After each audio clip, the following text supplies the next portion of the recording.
Psalm 78. A Maskil of Asaph. My people, hear my teaching. Listen to the words of my mouth. I will open my mouth with a parable. I will utter hidden things, things from of old, things we have heard and known, things our ancestors have told us. We will not hide them from their descendants. We will tell the next generation the praiseworthy deeds of the Lord, his power, and the wonders he has done. He decreed statutes for Jacob, and established the law in Israel, which he commanded our ancestors to teach their children, so the next generation would know them, even the children yet to be born, and they in turn would tell their children. Then they would put their trust in God, and would not forget his deeds, but would keep his commands. They would not be like their ancestors, a stubborn and rebellious generation, whose hearts were not loyal to God, whose spirits were not faithful to him. The men of Ephraim, though armed with bows, turned back on the day of battle. They did not keep God's covenant, and refused to live by his law. They forgot what he had done, the wonders he had shown them. He did miracles in the sight of their ancestors, in the land of Egypt, in the region of Zoan.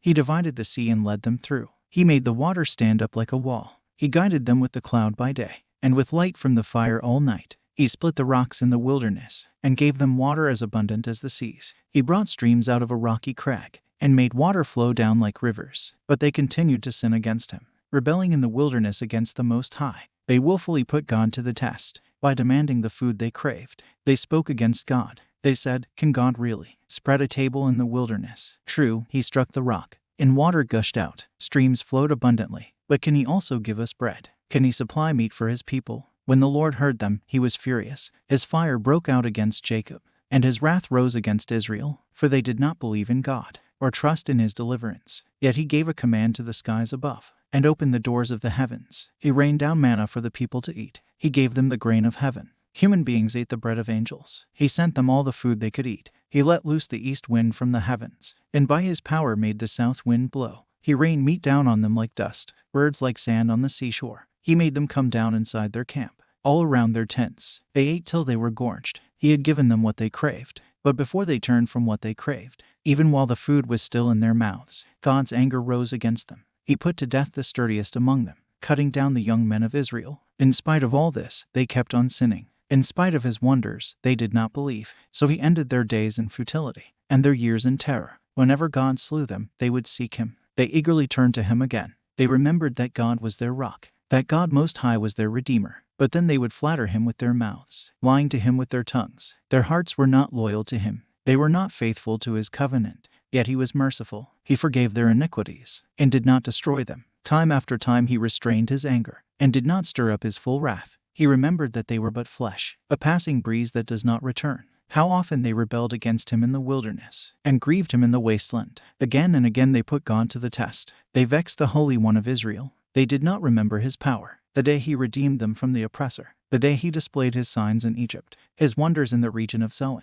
He turned their river into blood. They could not drink from their streams. He sent swarms of flies that devoured them, and frogs that devastated them. He gave their crops to the grasshopper, their produce to the locust. He destroyed their vines with hail, and their sycamore figs with sleet. He gave over their cattle to the hail, their livestock to bolts of lightning. He unleashed against them his hot anger, his wrath, indignation, and hostility, a band of destroying angels. He prepared a path for his anger. He did not spare them from death, but gave them over to the plague. He struck down all the firstborn of Egypt, the firstfruits of manhood in the tents of Ham. But he brought his people out like a flock. He led them like sheep through the wilderness. He guided them safely, so they were unafraid. But the sea engulfed their enemies. And so he brought them to the border of his holy land, to the hill country his right hand had taken. He drove out nations before them, and allotted their lands to them as an inheritance. He settled the tribes of Israel in their homes. But they put God to the test, and rebelled against the Most High. They did not keep his statutes. Like their ancestors, they were disloyal and faithless, as unreliable as a faulty bow.